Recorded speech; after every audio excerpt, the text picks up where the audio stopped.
ইরানের সঙ্গে আমাদের একটা ঐতিহাসিক যোগ আছে। কীভাবে বলুন তো? শুধু এই জন্য নয় যে ইরান থেকে ইসলামিক আক্রমণে পালিয়ে এসে এই দেশে আশ্রয় নেওয়া পার্সিরা আমাদের দেশের সবচেয়ে ছোট কিন্তু শ্রদ্ধেয় কমিউনিটি। এর অন্য একটি কারণ আছে, খুব জরুরি, মন দিয়ে শুনবেন এবং মাথার মধ্যে গেঁথে নেবেন। সঙ্গের ম্যাপটি দেখুন, এই গ্রেটার ইরানের ম্যাপ, অর্থাৎ ইসলাম আসার আগে ইরান যা ছিল সবটাই যে সবসময় একটা রাজবংশের অধীনে ছিল এমন না, কিন্তু এই এলাকার সংস্কৃতির ওপর ইরানের বা পার্সিয়ার ছাপ পড়েছিল। এইবার স্কুলে পড়া ভূগোল মনে করুন, এর প্রশ্ন হলো এশিয়া মাইনর ও পূর্বে সিন্ধু সভ্যতা।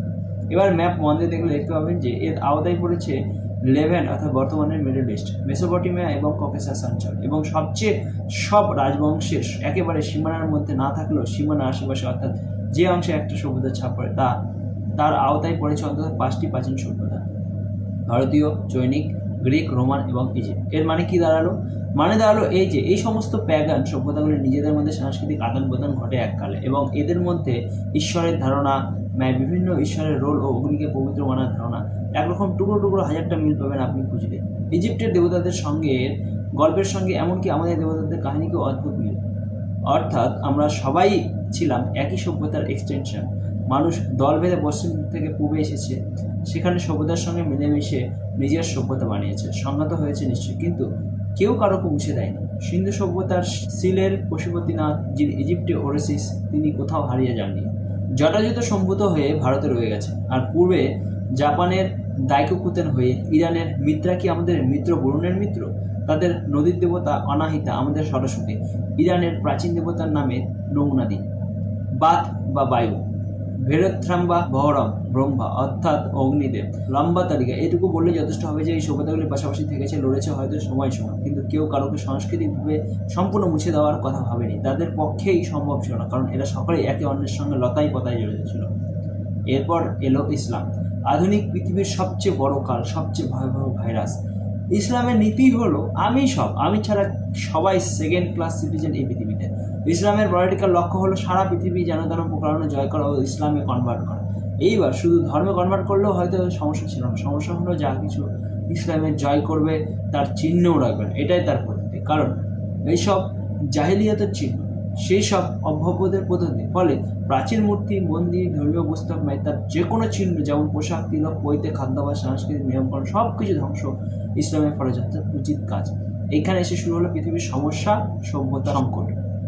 এর আগে রাজা যুদ্ধ হতো, রাজা শৈব থেকে বৈষ্ণব হলেন, ওডিন থেকে ওডিসিসের উপাসনা হলেন, বা হিন্দু থেকে বৌদ্ধ হলেন, তো প্রজাও হলো, এসবই চলতো। তাতে অন্যদের কিন্তু মন্দির মঠ ভাঙ্গা পড়তে শুরুতে, তারপরে তৃতীয় গেল যে যার পুজো পাঠে মন দিত, এটাই নিয়ম ছিল।